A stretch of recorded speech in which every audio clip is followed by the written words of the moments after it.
Tekoah stood looking into the pond, but the reflected light of Anna's face was too bright. She lurched blindly away toward the darkest thing she saw, the Taboran wood.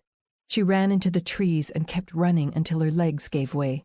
She kneeled, chest heaving, on a small grassy knoll, and waited for death to overtake her. Still, when she looked up and saw the ring of mountain cats surrounding her, she was surprised at the sudden surge of desire to live, or at least not to die, this way. She sat very still, knowing there was nothing else she could do. The first cat moved forward out of the shadows of the tree line, and as the creature moved from the sheltering darkness of the shadows into the moonlit snow of the knoll, Tekoah saw that she had been wrong. It was not a mountain cat, for it walked on hind legs like a man, and its head was of a human size. Its paws were hairless, like hands, but the fingernails were claws, sharp and gleaming. Tekoah remembered suddenly her journey to the sorcerer's lodge and the sight of the dead face of Morag.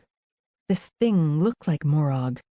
This is what Zant had meant when he spoke of Morag leaving him a legacy, why he had chanted those terrible words over Morag's body. As these thoughts flashed by Tekoah, the thick, black lips of the cat thing drew back in a snarl. Tekoah backed away slowly, forcing herself not to turn and flee. She wanted a few more seconds, and she did not want to be taken from behind. From behind the first cat thing came 4 more, jostling each other. The leader let out a low, warning growl, his message as unmistakable and timeless as the wilderness itself. Stay back. The choice parts are mine. In a flash, in the second before she saw the cat creature crouch to leap, she thought of the Anniste murders, the claw marks on the women, and there was no longer any doubt in Tekoah's mind that they were the creation of Zant, for the sole purpose of hunting down the Anniste. Morgs, she thought, the name coming unbidden into her mind. If only she could warn the women, tell them somehow. The Morg crouched to spring. Tekoah closed her eyes, willing herself to die silently, but feeling a low moan escape her despite herself. There was a high, gurgling sound. After that, a cacophony of snarls, hisses, and yowls. Tekoah's eyes flew open. The leader of the Morgs lay directly in front of her where she knelt, writhing in the snow. The sounds he made were choked, almost as if he were being strangled. Yet there was no visible assailant. The other Morgs were streaking away in terror, their leaping shapes making ghostly shadows on the snow.